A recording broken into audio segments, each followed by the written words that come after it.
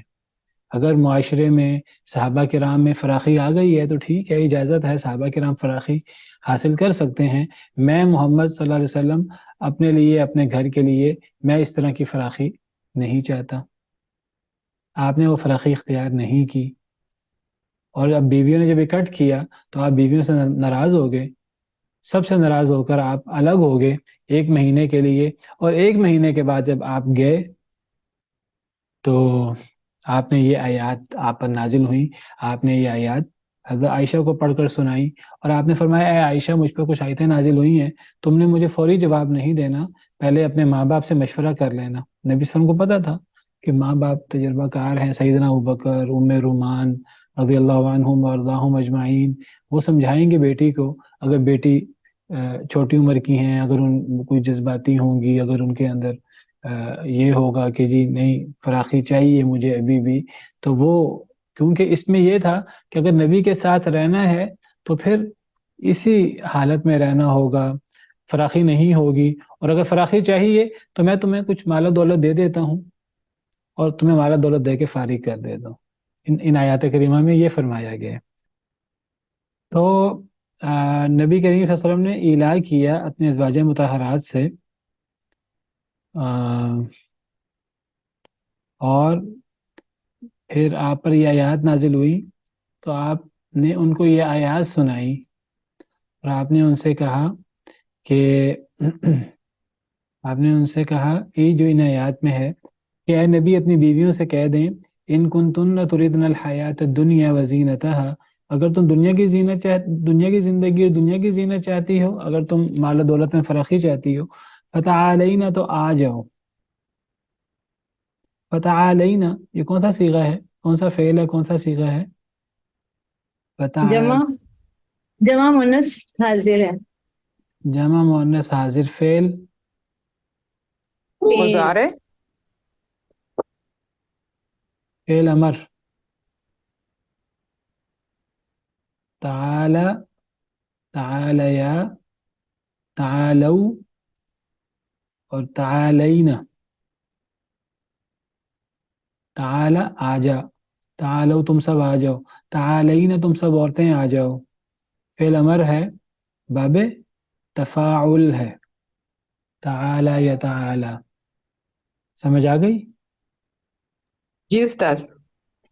تو اے نبی اپنی بیویوں سے کہہ دیجئے اگر تم دنیا کی زندگی اور دنیا کی زیب و زینت چاہتی ہو تو آ جاؤ، فتعالینا، جمع مؤنث حاضر، امتعکن، میں تمہیں فائدہ دیتا ہوں، وَأُسَرِّحْكُنَّ، اور میں تمہیں چھوڑ دیتا ہوں، سراحً جمیلا، اچھے طریقے سے چھوڑنا، میں تمہیں فارغ کر دیتا ہوں، میرے نکاح میں پھر نہیں رہ سکتی، میں تمہیں فارغ کر دیتا ہوں، اچھے طریقے سے فارغ کروں گا، طلاق دے دوں گا، لیکن ساتھ کوئی ساز و سامان دے کر دنیاوی فائدہ بھی تمہیں مل جائے گا، اور تمہیں میرے ساتھ رہنا بھی نہیں پڑے گا اگر تمہیں دنیاوی ساز و سامان چاہیے، اگر وہ تمہارے لیے اگر وہ زیادہ اہم ہے۔ وَإِن كُنتُنَّ، اور اگر تم ہو تُرِدْنَ اللَّهَ وَرَسُولَهُ وَالدَّارَ الْآخِرَةَ، اگر تم اللہ کو چاہو اور اللہ کے رسول کو اور آخرت کے گھر کو، اللہ اور اللہ کے رسول اور آخرت کے گھر کے چاہو سے مراد کیا ہے؟ یعنی اگر تمہیں میرے ساتھ رہنا ہے، میرے نکاح میں رہنا ہے، تو پھر اپنے مطالبے کو چھوڑنا ہوگا، اگرچہ وہ جائز مطالبہ ہے، اگرچہ اس کا جواز ہے، لیکن دنیاوی فراخی یہ نبی کے گھر میں نہیں ہو سکتی، کیونکہ دنیاوی فراخی اگرچہ جائز ہے، لیکن ایک تو امت کے غریب کیا کریں گے، اور پھر جب فراخی آتی ہے تو فراخی کے ساتھ کچھ خرابیاں بھی آتی ہیں، آہستہ آہستہ بندہ دین سے دور بھی ہوتا ہے۔ تو اگر تو تمہیں دنیا چاہیے تو میں تمہیں اچھے طریقے سے چھوڑ دیتا ہوں، طلاق دے دوں گا، اچھے طریقے سے مال و دولت دے کر فارغ کروں گا، لیکن اگر تمہیں میرے ساتھ رہنا ہے، اللہ کو چاہتی ہو، اللہ کے رسول کو چاہتی ہو، آخرت کے گھر کو چاہتی ہو، تو پھر اسی حالت میں رہنا ہوگا۔ فَإِنَّ اللَّهَ أَعَدَّ لِلْمُحْسِنَاتِ مِنْكُنَّ أَجْرًا عَظِيمًا، اللہ نے آخرت میں پھر ایسی نیک عورتوں کے لیے بہت بڑا اجر تیار کر رکھا ہے۔ پھر دنیا میں تو یہ آزمائشوں کے ساتھ زندگی گزارنی پڑے گی، لیکن پھر بہت بڑا اجر ہوگا آخرت میں، اللہ کے رسول کی بیوی، کتنا بڑا اجر ہے، دنیا اور آخرت میں نبی کی بیوی۔ تو حضرت عائشہ کو نبی صلی اللہ علیہ وسلم نے یہ آیات سنائی اور کہا کہ اے عائشہ آپ نے خود یہ فیصلہ نہیں کرنا، خود مجھے جواب نہیں دینا، اپنے ماں باپ سے مشورہ کر کے مجھے جواب دینا۔ نبی صلی اللہ علیہ وسلم بھی چاہتے تھے کہ میری تمام بیویاں میرے ساتھ ہی رہیں اور کوئی میری بیوی مجھ سے الگ نہ ہو، کیونکہ خیر اسی میں تھی کہ وہ نبی کے ساتھ ہی رہیں۔ دنیا اور آخرت میں نبی کی بیوی بن کے رہنا، اس سے بڑی سعادت کیا ہوگی؟ اگرچہ اس میں دنیا کی کچھ آزمائشیں، کچھ مشکلات برداشت کرنی ہوگی، فراخی نہیں ہوگی تو کوئی بات نہیں۔ اب آپ یہ چاہتے تھے، آپ نے کہا تھا عائشہ چھوٹی عمر کی ہیں، کہیں وہ دوسری کوئی ایسا فیصلہ نہ کریں۔ آپ نے کہا اپنے ماں باپ سے مشورہ کرنا، تو وہ یہ آیتیں سن کر کہتی ہیں کہ میں ان چیز کے بارے میں اپنے ماں باپ سے مشورہ کروں، میں ماں باپ سے یہ مشورہ کروں کہ مجھے نبی کے ساتھ رہنا ہے کہ نبی کو چھوڑ کر مجھے مال و دولت لینا ہے؟ میں اس بارے میں مجھے ماں باپ سے مشورہ کرنے کی کیا ضرورت ہے؟ مجھے تو ایک لمحہ بھی میں سوچ بھی نہیں سکتی اس بارے میں۔ انہوں نے کہا میں تو اللہ اور اللہ کے رسول کو آخرت کے گھر کو اختیار کرتی ہوں، لیکن کہا کہ اللہ کے رسول میں نے تو یہ فیصلہ کیا ہے، میرا یہ فیصلہ دیگر بیویوں کو نہ بتائیے۔ کیا مطلب؟ انہیں اپنا فیصلہ خود کرنے دیجیے۔ نبی صلی اللہ علیہ وسلم نے فرمایا میں تو ہر بیوی کو تمہارا فیصلہ بتاؤں گا۔ آپ چاہتے تھے کہ ہر بیوی یہ فیصلہ کرے، اس کی دنیا اور آخرت اس کی بہتر ہو جائے۔ آپ ہر بیوی کے بارے میں چاہتے تھے، آپ نے ہر بیوی کو حضرت عائشہ کا فیصلہ سنایا اور ہر بیوی نے اسی کو اختیار کیا۔ انہوں نے سمجھا کہ جائز ہے ہمارے لیے کہ ہمارے لیے کوئی فراخی ہو جائے۔ نبی صلی اللہ علیہ وسلم سے انہوں نے مطالبہ کیا، نبی صلی اللہ علیہ وسلم نرم مزاج کے تھے، انہوں نے تھوڑا سا اپنا ایکا بھی کیا، تو نبی صلی اللہ علیہ وسلم کے لیے مشکل بھی ہوئی اور آپ نے ان کو سمجھانے کے لیے 1 مہینے کا الا بھی کیا۔ اور اس کے بعد جب یہ آیات اتری تو ازواج مطہرات نے سمجھ لیا کہ ہمارے پاس اب یا یہ رستہ یا یہ رستہ۔ ان سب نے اللہ رسول کا اور آخرت کا رستہ اختیار کیا بالاتفاق۔ ان کو یعنی ان کو فراخی چاہیے تھی، اللہ رسول کے بالمقابل تو نہیں چاہیے تھی۔ تو کسی نے بھی جو ہے وہ دوسری رائے اختیار نہیں کی، سب نے بالاتفاق تھوڑا سا بھی انتظار کیے بغیر سب نے جو ہے وہ اللہ رسول کو اختیار کیا، آخرت کے گھر کو اختیار کیا۔ جب یہ آیات اتری، سیدنا ابن عباس رضی اللہ تعالیٰ عنہ کے مشہور شاگرد حضرت اکرمہ، وہ کہتے ہیں اس وقت نبی صلی اللہ علیہ وسلم کی 9 بیویاں تھیں۔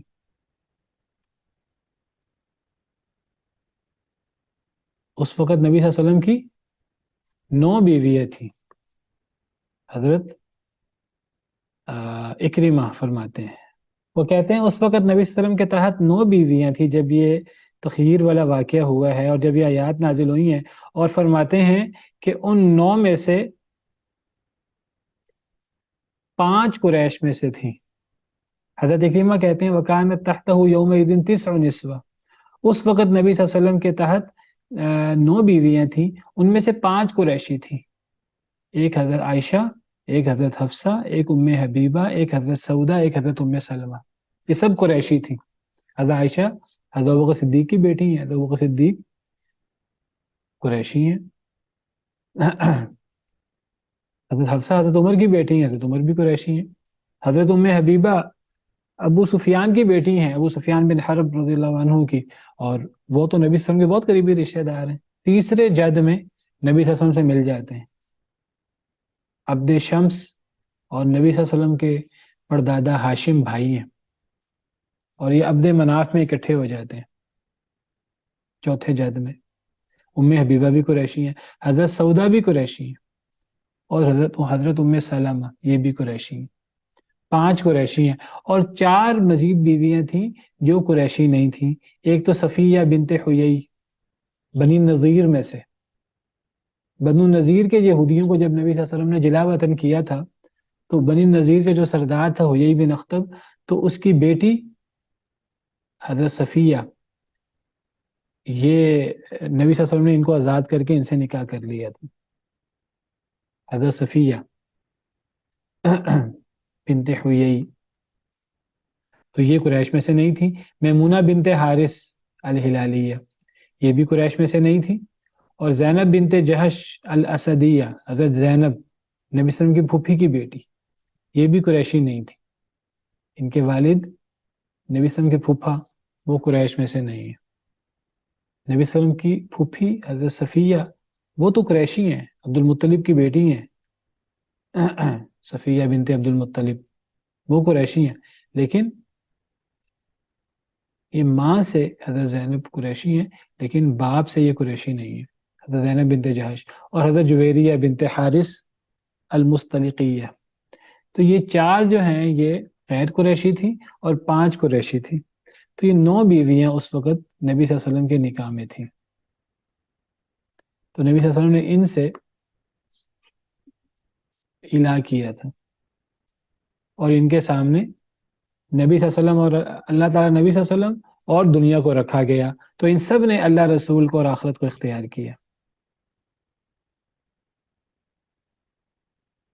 یا نساء النبی من یأت منکن بفاحشۃ مبینہ، اے نبی کی بیویوں جو بھی آئے تم میں سے بفاحشۃ مبینہ واضح بے حیائی کو، یضاعف لها العذاب ضعفین تو ڈبل کر دیا جائے گا اس کے لیے عذاب 2 گنا.